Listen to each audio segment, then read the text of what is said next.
إن الحمد لله نحمده ونستعينه ونستغفره ونؤمن به ونتوكل عليه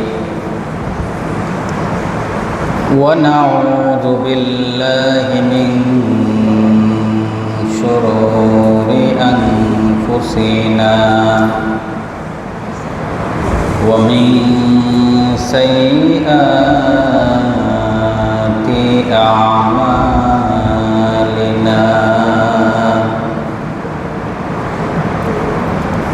من يهده الله فلا مضل له ومن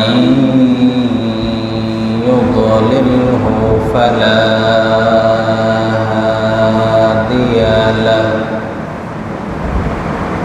أي فلن تجد له وليا مرشدا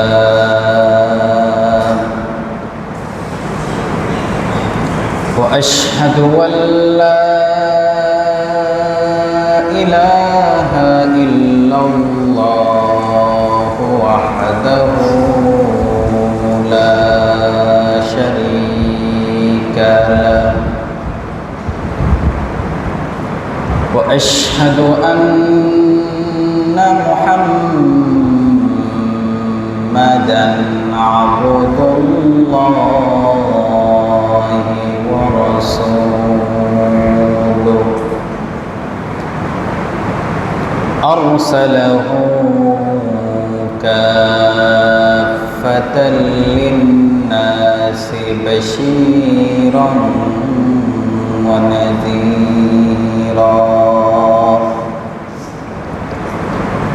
وداعيا إلى الله بإذنه وسراجا منيرا أما بعد فأعوذ بالله من الشيطان الرجيم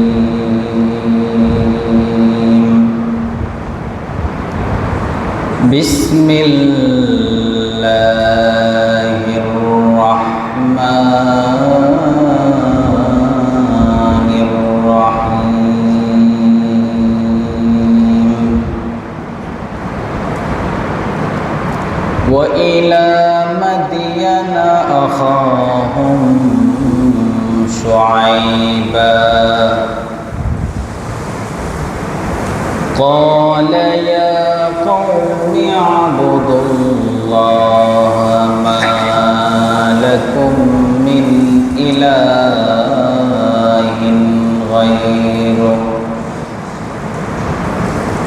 وقال الله سبحانه وتعالى آمرا ومخبرا للمؤمنين والمؤمنات إلى يوم القيامة إن الله وملائكته يصلون على النبي يا أيها الذين آمنوا صلوا عليه وسلموا تسليما সবাই পড়ে اللهم صل على محمد وعلى آل محمد كما صليت على إبراهيم وعلى آل إبراهيم إنك حميد مجيد اللهم بارك على محمد وعلى آل محمد كما باركت على إبراهيم وعلى آل إبراهيم إنك حميد مجيد সকল প্রশংসা এবং কৃতজ্ঞতা মহামহিয়ান আল্লাহ সুবহানাহু ওয়া তাআলার জন্য, যিনি আমাদেরকে সুস্থতার সাথে বাঁচিয়ে রেখে সপ্তাহের শ্রেষ্ঠ দিন সাইয়্যিদুল আইয়াম জুমাবারে সবার আগে মসজিদে এসে আলোচনায় শামিল হওয়ার তৌফিক দান করেছেন। সেই মহান রবের জন্য হৃদয়ের সবটুকুন ভালোবাসা আবেগ অনুভূতিকে উজাড় করে দিয়ে খুশি মনে প্রাণবন্ত আওয়াজে আমরা সবাই একই সাথে পড়ছি আলহামদুলিল্লাহ। দুরূদ এবং সালাম পেশ করছি সর্বকালের সর্বযুগের সর্বশ্রেষ্ঠ মানব নবিয়ুনা ও সাইয়্যিদুনা ও কুদওয়াতুনা মুহাম্মাদুর রাসূলুল্লাহ। আমরা সবাই পড়ি সাল্লাল্লাহু আলাইহি ওয়াসাল্লামের প্রতি, যাকে আল্লাহ সুবহানাহু ওয়া তাআলা রাহমাতাল লিল আলামিন হিসাবে এদরার বুকে প্রেরণ করেছেন। আল্লাহুম্মা সাল্লি ওয়া সাল্লিম ওয়া বারিক আলা নাবিয়্যিনা মুহাম্মদ। সবাই পড়েন আবার সাল্লাল্লাহু আলাইহি ওয়াসাল্লাম। আমাদের আলোচনার ধারাবাহিকতায় আজও আমরা একজন নবীর জীবনী নিয়ে আলোচনা করব। নবীদের জীবনী সম্পর্কে, তাদের জীবন সম্পর্কে, তাদের জীবন বৃত্তান্ত সম্পর্কে, তাদের উম্মতের সম্পর্কে জানাটা খুবই জরুরি, খুবই গুরুত্বপূর্ণ বিষয়। আজ আমরা যেই নবীর জীবনী নিয়ে আলোচনা করব, তিনার নাম শুআয়ব আলাইহিস সালাতু ওয়াস সালাম। কি নাম? শুআয়ব আলাইহিস সালাতু ওয়াস সালাম। এই শুআয়ব নবীকে আল্লাহ তাআলা প্রেরণ করেছেন মাদিয়ানবাসীর নিকট। জাতির নাম মাদিয়ানবাসীর নিকট আল্লাহ প্রেরণ করেছেন। এই মাদিয়ানবাসীর আরেকটা নাম কোরআনে পাওয়া যায় আসহাবুল আইকা। কি নাম? আসহাবুল আইকা, অর্থাৎ ঘন গাছপালা বিশিষ্ট সম্প্রদায়।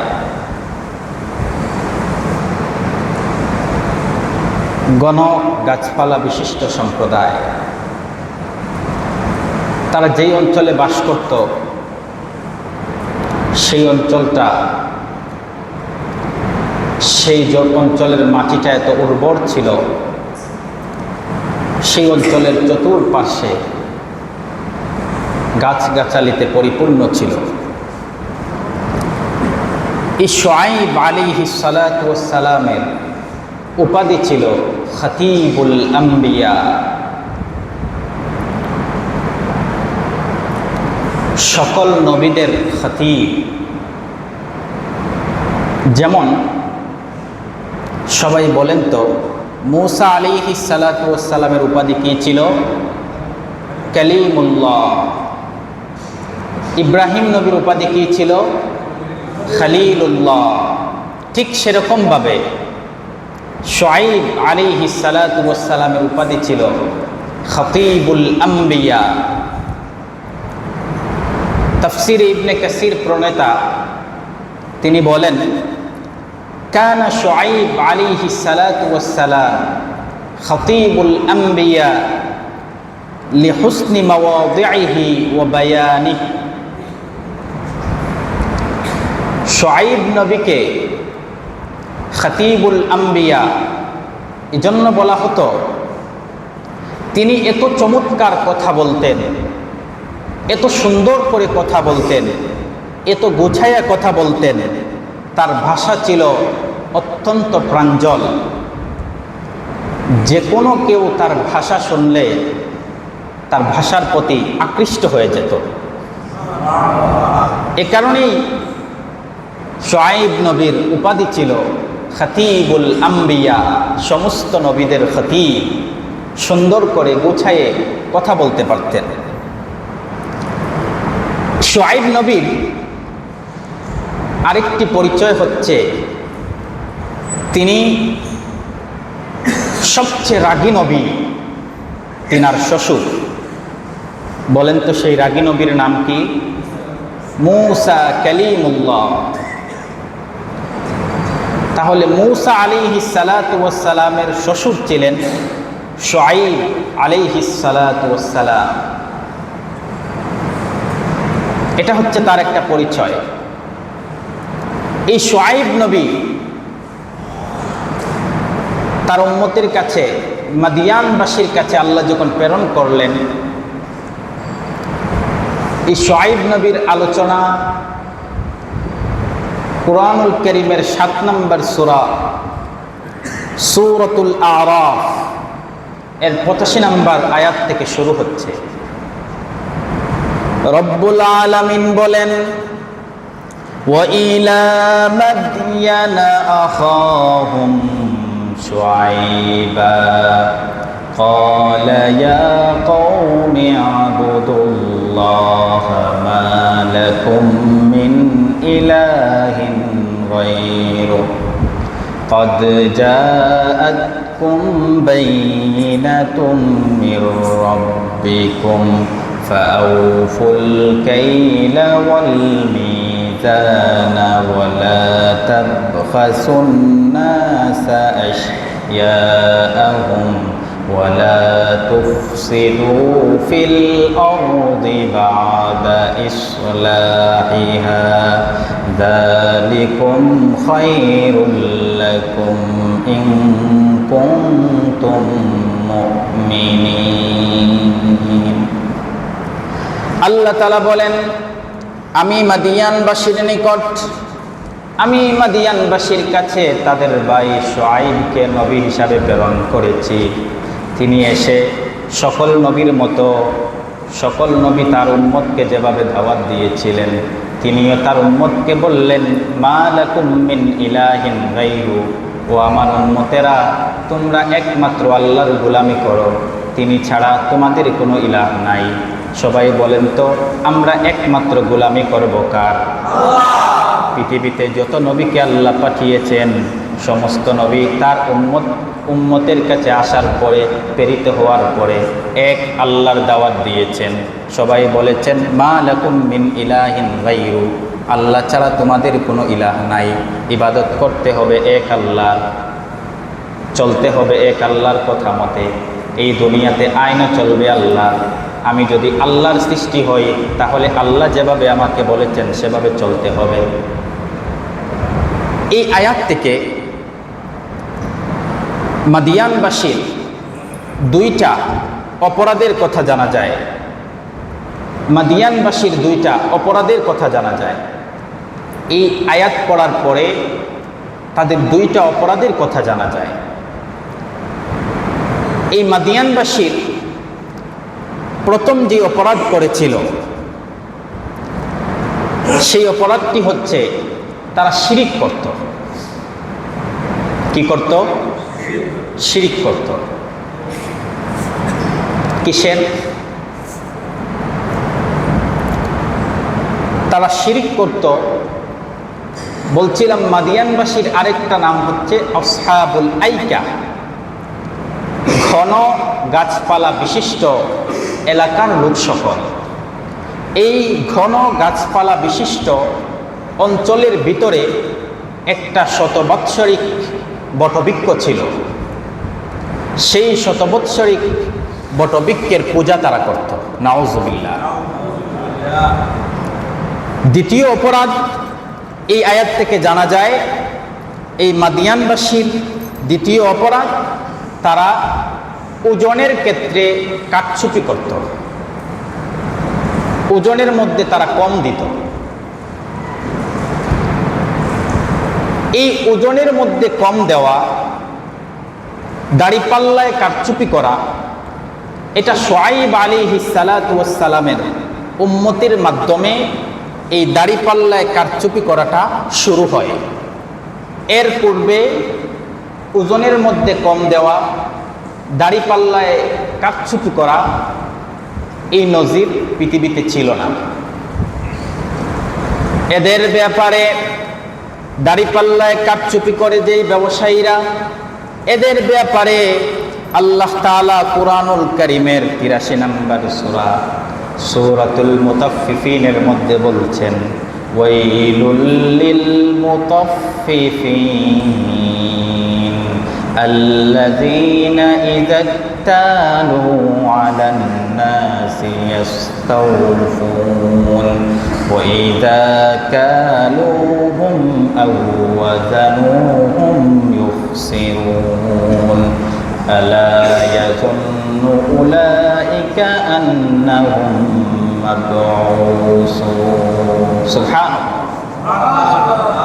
আল্লাহ তাআলা বলছেন, ওয়াইলুল লিল মুতাফফিফিন, ধ্বংস ওই ব্যক্তিদের জন্য, জাহান্নাম ওই ব্যক্তিদের জন্য, ওয়াইল ওই ব্যক্তিদের জন্য যারা ওজনের ক্ষেত্রে কারচুপি করে, যারা মাপের ক্ষেত্রে কারচুপি করে, তাদের ব্যাপারে আল্লাহ তাআলা বলেন ওয়াইলুল লিল মুতাফফিফিন, তাদের জন্য ধ্বংস, তাদের জন্য জাহান্নাম, তাদের জন্য ধ্বংস। আল্লাহ তাআলা বলেন আল্লাযীনা ইযা ইক্তালু আলান নাসি ইস্তাওফুন, আল্লাযীনা ইযা ইক্তালু আলান নাসি ইস্তাওফুন।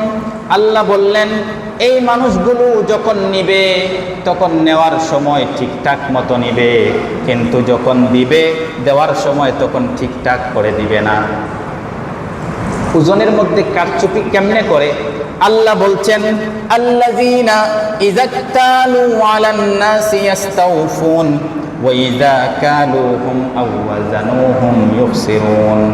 যখন নিবে নেওয়ার সময় তারা কম নিবে না, কিন্তু যখন তারা দিবে দেওয়ার সময় তারা ঠিকঠাক দিবে না।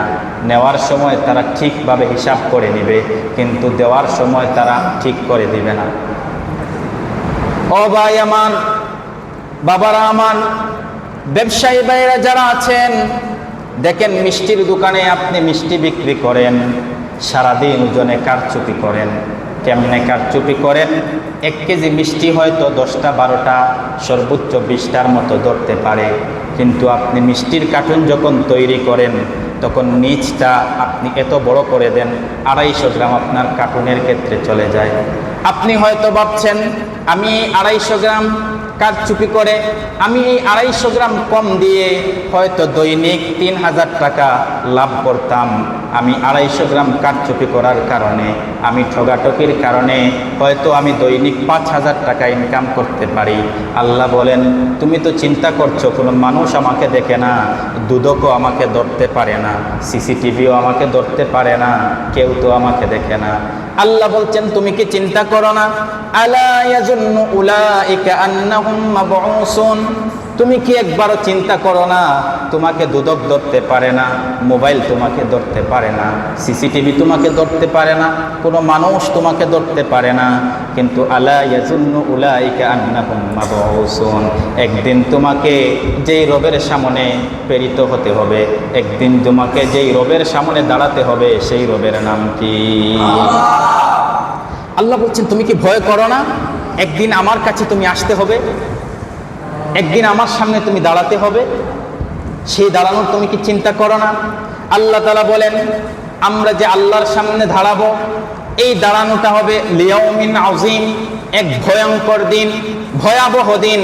যেই দিনে আল্লাহর সামনে আমরা দাঁড়াবো সেই দিনটা কত ভয়াবহ হবে, কত কঠিন হবে।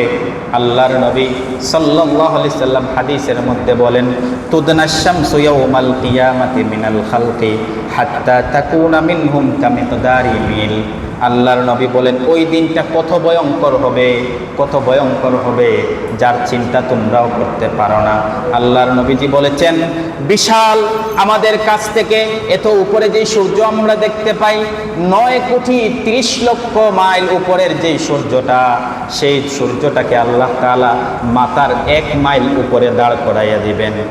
আরেক বর্ণনায় পাওয়া যায় মাত্র 2.5 সেন্টিমিটার দূরে, মাত্র 2.5 ইঞ্চি দূরে আল্লাহ তাআলা সূর্যটাকে দাঁড় করাইয়া দিবেন।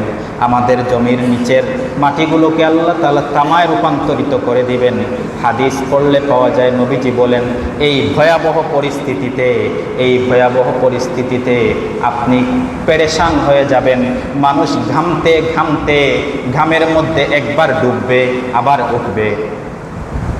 সূর্যের তাপটা এত বেশি হবে, আপনি চিন্তা করে দেখেন আমাদের এই সময়ে মাত্র 44 ডিগ্রি 45 ডিগ্রি সেলসিয়াস তাপমাত্রা যখন সূর্য আমাদের দিকে দেয়, আমরা গরমে অস্থির হয়ে যাই, আমাদের পশু পাখিগুলো জনজীবন অতিষ্ঠ হয়ে যায়। পানির অভাবে গরমের তাপমাত্রা এত বেশি হয়, আমাদের সমাজের কুকুরগুলো রাস্তার মধ্যে যখন দৌড়ায় তখন জিহ্বাকে হাঁপায়ে হাঁপায়ে তারা দৌড়াতে থাকে। আল্লাহ বলেন তোমরা কি ওই দিনের চিন্তা করো না? সূর্যের তাপমাত্রা যখন 45-44 ডিগ্রি সেলসিয়াস তোমাদের দিকে ছেড়ে দেয়, তখন তোমরা অতিষ্ঠ হয়ে যাও। মাথার উপরে পাখা থাকার পরেও তোমাদের নাক গামতে থাকে, তোমাদের কপাল গামতে থাকে, তোমাদের শরীর গামতে থাকে। ও আমার ভাইয়েরা বাবারা চিন্তা করে দেখেন সেই দিন কত কঠিন হবে। সূর্যের তাপমাত্রা কি কিয়ামতের ময়দানেও মাত্র 44-45 ডিগ্রি হবে? কত বেশি হবে? সূর্যের তাপমাত্রা 1,40,00,000 ডিগ্রি সেলসিয়াস তাপমাত্রার হবে। 1,40,00,000 ডিগ্রি সেলসিয়াস তাপমাত্রার সূর্যটার চুইস যখন আল্লাহ অন করে দিবেন, নিচের দিকে তামা উপরে সূর্য, গরমটা এত বেশি হবে গুনাহগারের মগজগুলো টকবক করতে থাকবে। আর যারা নেককার আছে, ইমানদার যারা আছে, তারা ঘামতে ঘামতে কঠিন পরিস্থিতির মধ্যে তাদের গামে একবার তারা ডুববে, আরেকবার তারা উপরে উঠবে, বাঁচতে থাকবে। এই কঠিন পরিস্থিতির পরে আল্লাহ তাআলাকে নবীজিকে সাহাবায়ে কেরাম জিজ্ঞেস করলেন, ওগো নবীজি এই যে কঠিন পরিস্থিতি, এই যে হাসরের মাঠটা কায়েম হবে, সেই হাসরের মাঠ কত লম্বা হবে, কতদিন আমাদেরকে থাকতে হবে? তখন আল্লাহ তাআলা নবীজিকে জানিয়ে দিলেন সূরাতুল মারিজের 4 নম্বর আয়াতে আল্লাহ তাআলা বলেন ফি ইয়াউমিন কানা মিকদারুহু 50 আলফা সানা, 50,000 বৎসর যতটুকু হবে হাসরের সময়টা ততটুকু হবে। ও ভাইয়েরা, 50,000 যদি দুনিয়ার সময়ও হয়ে যেত তাহলে তো আমরা বেঁচে যেতাম। আল্লাহ তাআলা পরে বলছেন ওয়া ইন্না ইয়াওমান ইনদাল্লাহি কাআলফি সানাতিন মিম্মা তাউদ্দুন।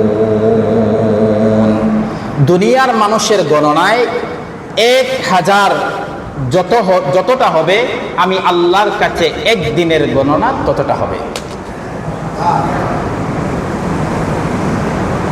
1000 সমান আল্লাহর কাছে একদিন। এই ভয়াবহ পরিস্থিতি যখন কায়েম হবে, আল্লাহ তাআলা বলছেন এই ভয়াবহ দিনে তোমরা আমার সামনে দাঁড়াতে হবে। ও আমার ব্যবসায়ী ভাইয়েরা, ও এলাকার বাবারা, আপনি চিন্তা করছেন হয়তো মানুষকে কিছু ঠকায়ে আপনি হয়তো 4000-এর জায়গায় 6000 লাভ করতে পারেন। আল্লাহ তাআলা বলছেন তুমি কি ভয় করো না? তুমি কি সেই মাবুদের কথা চিন্তা করো না? সেই মাবুদ বলছেন তোমাকে এক ভয়ঙ্কর দিনে দাঁড়াতে হবে। আল্লাহ তাআলা এরপরে বলেন ইয়াউমা ইয়াকুমুন নাসু লিরাব্বিল আলামিন। আসমান এবং জমিনের রবের সামনে তোমাকে আমাকে একদিন দাঁড়ানো লাগবে কি লাগবে না? সবাই বলেন লাগবে কি লাগবে না?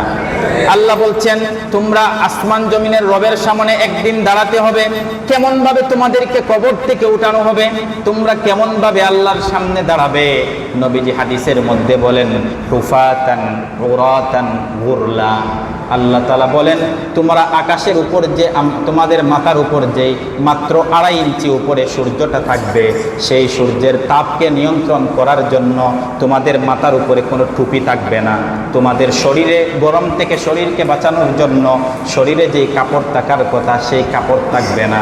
তোমাদের নিচে যেই তামার জমিটা থাকবে, সূর্যের তাপে তামাটা গরম হয়ে যাবে, সেই গরম থেকে বাঁচার জন্য তোমাদের পায়ে কোনো জুতা থাকবে না।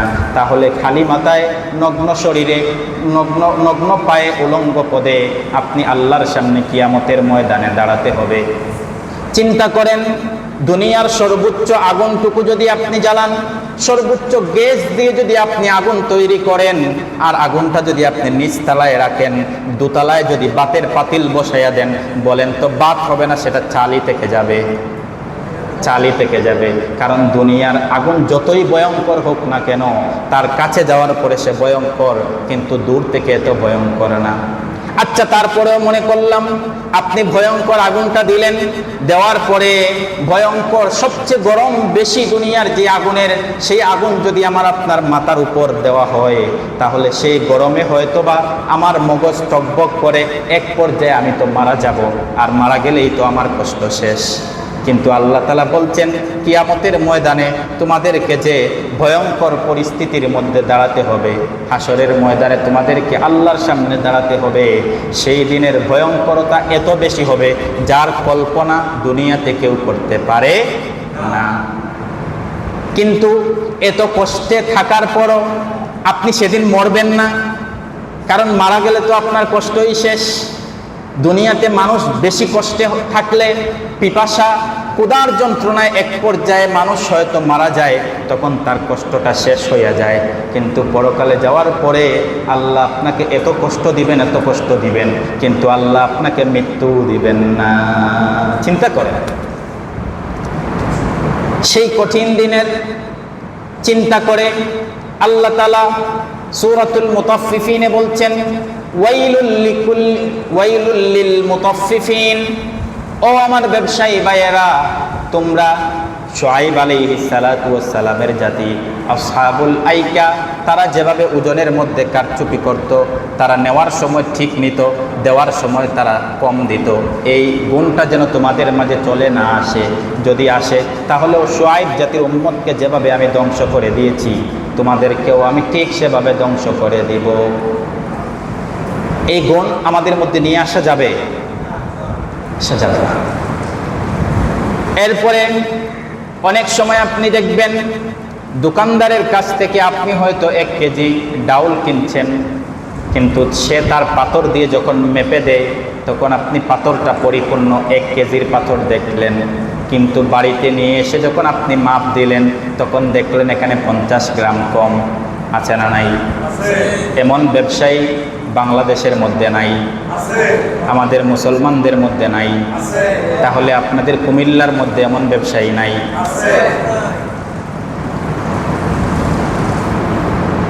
এই ওজনের মধ্যে কারচুপি করার কারণে, কম দেওয়ার কারণে আল্লাহ একটা জাতিকেই শেষ করে দিয়েছেন।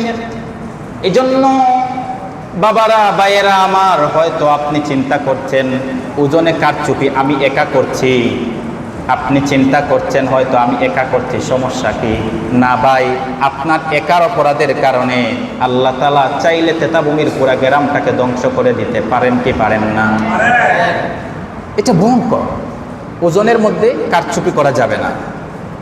2টা অপরাধের কথা বলছি। প্রথম অপরাধ শিরক, দ্বিতীয় অপরাধ ওজনের মধ্যে কারচুপি করত, ওজনে কম দিত। শুআইব নবীর জাতির 3 নম্বর অপরাধ কি?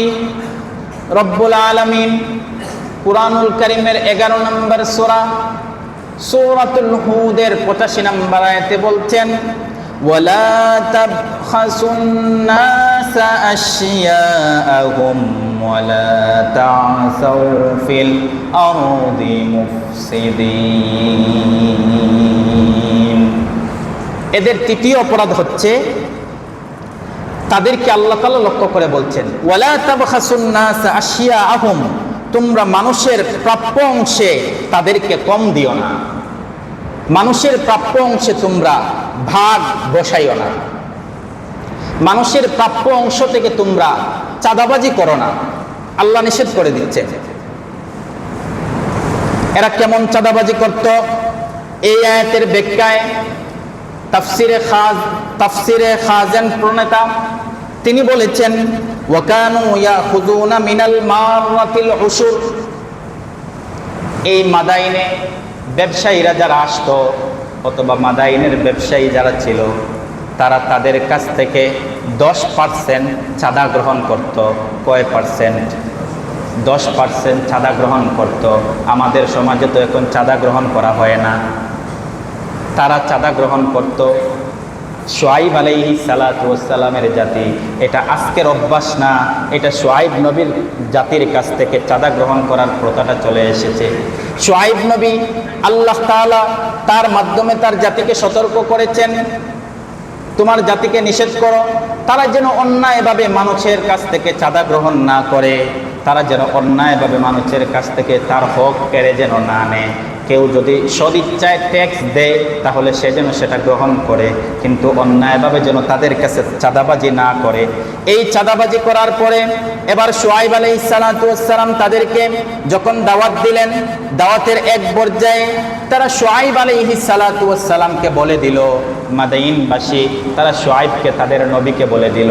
আল্লাহ তাআলা কুরআনুল কারীমের 11 নম্বর সূরা সূরাতুল হুদের 87 নম্বর আয়াতে বলছেন, ক্বালু ইয়া শুআইবু আসালাতুকা তা'মুরুকা আন নাতরুকা মা ইয়া'বুদু আবাউনা আও আন নাফআলা ফি আমওয়ালিনা মা নাশা ইন্নাকা লাআনতাল হালিমুর রাশীদ। আল্লাহ বলছেন, কওমের লোকেরা তাদের নবী শুআইব আলাইহিস সালাতু ওয়াস সালামকে বলল, ও শুআইব, তুমি যে নামাজ পড়ো, তুমি যে জিকির আজকার করো, তুমি যে তোমার মসজিদে যাও, বলো তো তোমাকে তোমার ইবাদত করার ক্ষেত্রে আমরা কি কোনোদিন বাধা দিয়েছি? তাদের নবীকে লক্ষ্য করে বলছে, শুআইব, তুমি যে জিকির আজকার করো, তুমি যে আল্লাহর গোলামি করো, তুমি যে মসজিদে যাও, বলো তো তোমার এই কাজে আমরা কি কোনোদিন বাধা দিয়েছি? বাধা দেই নাই। তাহলে শুআইব, তুমি কেন আমাদের কাছে এসে আমাদের কাজকর্ম থেকে বিরত থাকতে বলো? তুমি কেন আমাদেরকে বলো তোমরা ওজনের মধ্যে কম দিও না? তুমি কেন আমাদেরকে বলো তোমরা আল্লাহর শিরিক করো না, আল্লাহর সাথে শিরিক করো না? তোমরা কেন আমাকে বলো যে তুমি কেন আমাদেরকে বলো তোমরা চাঁদাবাজি করো না, টেন্ডারবাজি করো না? তোমার কাজ তো হচ্ছে মসজিদে থাকা, তুমি মসজিদে নামাজ পড়বা, জিকির আজকার করবা, কিন্তু তুমি কেন এসে আমাদের কাজের মধ্যে বাধা দাও? শুআইব আলাইহিস সালাতু ওয়াস সালাম চুপচাপ, কোনো কথা নাই। এবার তারা শুআইব আলাইহিস সালাতু ওয়াস সালামকে বলল, ক্বালাল মালাউল্লাযীনা ইসতাকবারু মিন কওমিহি লানুখরিজান্নাকা ইয়া শুআইব ওয়াল্লাযীনা আমানু মা'কা মিন ক্বরয়াতিনা আও লাতাউদুন্না ফি মিল্লাতিনা। মাদাইনের বড় বড় লোকেরা যারা আছে, সম্ভ্রান্ত ব্যক্তিরা যারা আছে, তারা এবার শুআইব নবীকে লক্ষ্য করে বলে, শুআইব, ভালো করে শুনে নাও, সতর্কবাণী তোমাকে দিচ্ছি, তুমি যদি আমাদের রীতিনীতি পরিপূর্ণ মেনে নিতে না পারো, আমাদের কাজকর্মের উপর তোমার যদি সন্তুষ্টি না থাকে, তাহলে একটা কথা মনে রাখো, ভালো করে শুনে রাখো, শীঘ্রই আমরা তোমাকে, শুআইব নবীকে, তার জাতি বলছে, তার জাতি শুআইব নবীকে বলছে, তুমি ভালো করে শুনে রাখো, তোমার যদি আমাদের কর্মকাণ্ড পছন্দ না হয়, আমাদের রীতিনীতি মোতাবেক তুমি যদি চলতে না পারো, তাহলে কান খাড়া করে শুনে রাখো, বাধা দিতে এসো না, বাধা দিতে আসলে তোমাদেরকে আমরা দেশ ছাড়া করে দিব। তাহলে এই দেশ ছাড়ার স্লোগানটা, এটা কি আমাদের বাংলাদেশের আবিষ্কার না শুআইব নবীর জাতির আবিষ্কার? তারা শুআইব নবীকে বলছে যে সতর্ক থাকবা, বেশি কথা বললে দেশ ছাড়া করে দেব। এরপরে তারা শুআয়ব নবী এখনো চুপ, কোনো কথা বলেন না। এরপরে তারা শুআয়ব নবীকে বলল, ক্বালু ইয়া শুআইবু মা নাফকাহু কাসীরাম মিম্মা তাকুলু ওয়া ইন্না লানারাকা ফীনা দাঈফা ওয়া লাউলা রাহতুকা লারাজামনাকা ওয়া মা আনতা আলাইনা বিআযীজ। শুআয়ব নবীর জাতি এবার শুআয়ব নবীকে বলে, শুআয়ব শুনে রাখো, তুমি যেই বংশের, সেই বংশটা যদি শক্তিশালী না হতো, প্রভাবশালী যদি না হতো, তাহলে শুআয়ব তোমাকে আমরা পাথর মেরে শেষ করে দিতাম। নাউজুবিল্লাহ। কাকে বলছে? শুআয়ব নবীকে, তাদের নবীকে, যেই নবী আল্লাহর পক্ষ থেকে তাদের এই ওজনে কারচুপি করার কারণে, চাঁদাবাজি টেন্ডারবাজি করার কারণে, শিরিক করার কারণে তাদেরকে সতর্ক করে দিচ্ছেন, সেই নবীকে তারা পাথর মেরে হত্যা করার হুমকি দিচ্ছে। এবার শুআয়ব নবী বললেন, এতক্ষণ তো তোমরা বললা, আমার শেষ কথা তোমরা শুনে নাও। এবার শুআয়ব নবী বললেন, আল্লাহ তাআলা এই কথাটা কুরআনুল কারীমের ৭ নম্বর সূরা সূরাতুল আরাফের 89 নম্বর আয়াতে বলছেন, আলাল্লাহি তাওয়াক্কালনা রব্বানা ইফতাহ বাইনানা ওয়া বাইনা কওমিনা বিল হাক্কি ওয়া আনতা খায়রুল ফাতিহিন। শুআয়ব নবী এবার বললেন তার জাতিকে লক্ষ্য করে, এতক্ষণ তো তোমরা আমাকে হুমকি দমকি দিচ্ছ, এবার আমার শেষ কথা শুনে নাও, ফিনিশিং কথা শুনে নাও। তোমাদেরকে অনেক দাওয়াত দিয়েছি, অনেক দিনের পথে ডেকেছি, আল্লাহর কথা মানার জন্য, আল্লাহর কথা শোনার জন্য, অন্যায় কাজ থেকে ফিরে আসার জন্য অনেক কথা বলেছি। এবার ফাইনাল সিদ্ধান্ত, আমার কোনো শক্তি নাই, আমার কোনো সামর্থ্য নাই, আমি তোমাদের সাথে যুদ্ধ করতেও পারবো না, এই পরিমাণ সামরিক অস্ত্র আমার কাছে নাই। তবে আলাল্লাহি তাওয়াক্কালনা, আমি আমার আল্লাহর উপর ভরসা করলাম। সুবহানাল্লাহ। যত কঠিন বিপদে পড়েন না কেন, ভরসা করতে হবে কার উপর? এবার শুআয়ব আলাইহিস সালাম আল্লাহর কাছে দোয়া করে বললেন, আমি আল্লাহর উপর ভরসা করলাম, আর হে আমার প্রতিপালক, ইফতাহ বাইনানা ওয়া বাইনা কওমিনা বিল হক, আপনি আমাদের মাঝে আর আমার সম্প্রদায়ের মাঝে একটা উত্তম, একটা কল্যাণকর ফয়সালা আপনি করে দেন। শুআয়ব নবী যখন এই দোয়া করলেন, আল্লাহ তাআলা এবার তাদের উপর শাস্তি দেওয়া শুরু করলেন। শাস্তি দিলেন 3 ভাবে। কয়ভাবে? এই কথাটা বলে শেষ করে দিচ্ছি। শাস্তি দিলেন কয়ভাবে? 3 ভাবে। প্রথমে আসহাবুল আইকা, মাদাইনবাসীর উপর আল্লাহ তাআলা 7 দিনের জন্য বাতাস বন্ধ করে দিলেন। কি বন্ধ করে দিলেন? বাতাস বন্ধ করে দিলেন। তাফসীরে কুরতুবীর প্রণেতা বলেন, ইন্নাল্লাহা তাআলা হাবাসা আলাইহিমুর রিহা 7 আইয়াম ওয়া সাল্লাতা আলাইহিমুল হাররা হাত্তা আখাযা আনফুসাহুম ওয়া লাম ইয়ানফাউহুম দিল্লুন ওয়ালা মা। তাফসীরে কুরতুবী প্রণেতা বলেন, তাদের এই অপরাধগুলোর কারণে আল্লাহ তাআলা তাদের উপর 7 দিনের জন্য বাতাসকে বন্ধ করে দিলেন। আচ্ছা বলেন তো, একটা মানুষকে অপর থেকে আপনি শুট করে গুলি করে তাকে শেষ করে দিয়েছেন, বলেন তো এইটা বেশি কষ্ট না তিলে তিলে মারা বেশি কষ্ট? তিলে তিলে মারা বেশি কষ্ট। আল্লাহ তাআলা তাদেরকে তিলে তিলে মারছেন। প্রথমে 7 দিনের জন্য বাতাস বন্ধ। বাতাস বন্ধ করে আল্লাহ তাআলা তাদের উপর গরমকে চাপিয়ে দিলেন। সামান্য কিছু অক্সিজেনের ব্যবস্থা রাখলেন যাতে করে তারা শ্বাস প্রশ্বাস নিয়ে বাঁচতে পারে। এত বেশি গরম, গরমের অতিষ্ঠতায় জনজীবন অতিষ্ঠ হয়ে গিয়েছে। গাছের কাছে যায়, কারণ তাদের আরেকটা নাম কি বলেছিলাম? আসহাবুল আইকা, ঘন গাছপালা বিশিষ্ট সম্প্রদায়। গাছের কাছে যায়, গাছ কোনো বাতাস তাদেরকে দেয় না। এভাবে 7 দিন থাকতে থাকতে কি পরিস্থিতি হয়েছিল? গরমে পশু পাখি সবাই অতিষ্ঠ হয়ে যাওয়ার পরে হঠাৎ একদিন তারা দেখতে পারে তাদের জমির উপরে একটা মেঘখণ্ড, মেঘমালা খণ্ড তাদের আকাশের উপরে আছে। এটা দেখে সবাই এই মেঘমালার নিচে একটু মাত্র শান্তি, একটু আরাম আয়েশের জন্য তারা বাতাসের সন্ধান করতে লাগলো, বৃষ্টির জন্য দোয়া করতে লাগলো। বিপদে পড়লে বাপের না।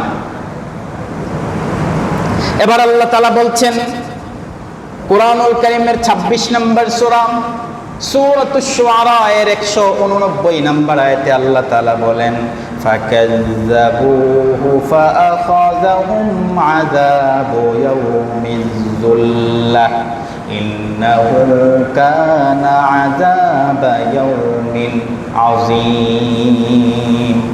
তারা তো শুআইব নবীকে মিথ্যা প্রতিপন্ন করেছিল, শুআইব নবীর কোনো কথাই তারা শুনে নাই। শুআইব নবী যখন তাদেরকে সতর্ক করে দিলেন তারপরও তারা মানে নাই। এবার শুআইব নবী আল্লাহর কাছে দোয়া করলেন, আপনি তাদের মাঝে আর আমার মাঝে একটা উত্তম ফয়সালা, কল্যাণকর ফয়সালা করে দেন। যখন এই দোয়া করলেন, প্রথমেই আল্লাহ তাআলা তাদের জন্য 7 দিনের জন্য বাতাস বন্ধ করে দিলেন। দ্বিতীয়, আল্লাহ তাআলা তাদের উপর আযাবের মেঘ দিলেন। কি দিলেন? আযাবের মেঘ দিলেন। কত ভয়াবহ পরিস্থিতি! যখন সমস্ত জাতি, শুআইব নবীর সমস্ত উম্মত ওই মেঘমালার নিচে আসলো, আল্লাহ তাআলা বৃষ্টি দিলেন, কিন্তু সেই বৃষ্টিটা কিসের বৃষ্টি?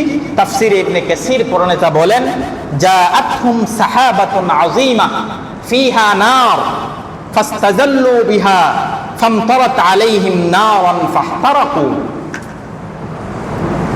তাফসীরে ইবনে কাসীর প্রণেতা বলেন আল্লাহ তাআলা তাদের উপর বৃষ্টি বর্ষণ করলেন, কথাটা সত্য, কিন্তু তাদের উপর আগুনের বৃষ্টি বর্ষণ করলেন।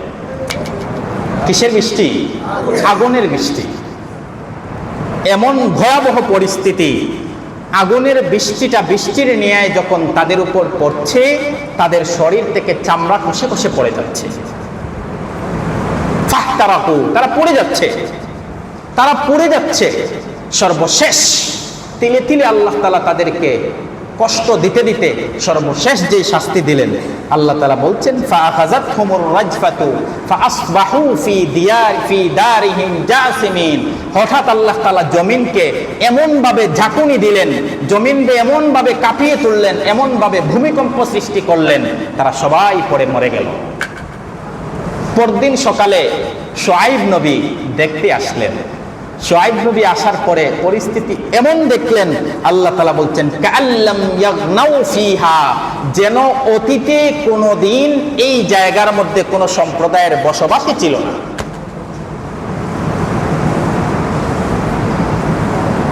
তাহলে সবাই সতর্ক থাকবো, কোনো কিছু নেওয়ার ক্ষেত্রে যেভাবে মেপে মেপে নিব, দেওয়ার ক্ষেত্রেও ঠিক সেভাবে সঠিকভাবে মেপে মেপে দিব। কারণ একটা জাতি ওজনের মধ্যে কারচুপি করার কারণে আল্লাহ সম্পূর্ণ জাতিকেই শেষ করে দিয়েছেন। এখান থেকে আমাদের শিক্ষা, আমাদের সবক হচ্ছে, আমরাও যেন শুআইব নবীর উম্মতেরা যেই কাজে লিপ্ত হয়ে আল্লাহ তাআলার আযাবের সম্মুখীন হয়েছে, আমরা যেন সেই কাজে লিপ্ত হয়ে আযাবের সম্মুখীন না হই। আল্লাহ তাআলা আমাদের সবাইকে তৌফিক দান করুন।